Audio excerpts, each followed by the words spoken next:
All right, so this is our cool season sheep and goat mix. So, here at Green Cover, we work with all sorts of different customers, and a large segment of our customers have those small ruminants on their operation. And so if that's you and you're looking for spring or fall forage options, this is the mix for you. So it's a fairly diverse mix, but when we're talking about sheep and goats specifically, we're gonna design those mixes to be heavier on the broadleaves, on the forbs. In this case, it's annuals, so we're talking more about brassicas and broadleaves, because that's what those animals crave. Now, we still have the oats and the barley out here, because sheep and goats graze grass as well. But compared to maybe a mix designed to graze cattle, we're gonna see a lot higher representation in the broadleaves. So like this is a really nice looking collard plant, the phacelia. There's some turnips out here. There's a pretty strong rate of the spring peas as well, and I think maybe some clover.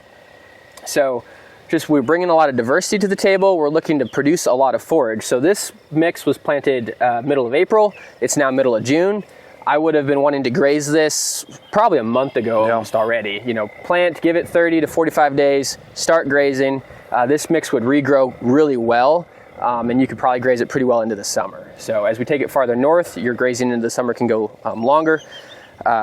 But it's probably gonna pretty well peter out here at the end of the month of June, and you'll be looking to go to the kind of the next mix in the system. But if you're a sheep and goat producer and you're looking for that annual forage for the spring, so either spring or fall, this is a really good mix to consider. Yeah, and it's not gonna get so tall, so it like doesn't have triticale or rye in it or something that's gonna get tall, and those animals will feel a little threatened in there. The other thing you mentioned, Nathan, is it regrows well. And if you look right here in front of the sign, this would have been mowed probably a couple weeks ago in preparation for one of our field days. And we've got excellent regrowth coming back. I see regrowth coming on the barley and the oats, but the brassicas look really good. I mean, you can hardly tell they've been mowed. They just regrow that well. So brassicas tend to really have an excellent ability to regrow. And for that reason, they're really good for these small ruminants where we want to get multiple grazings if possible.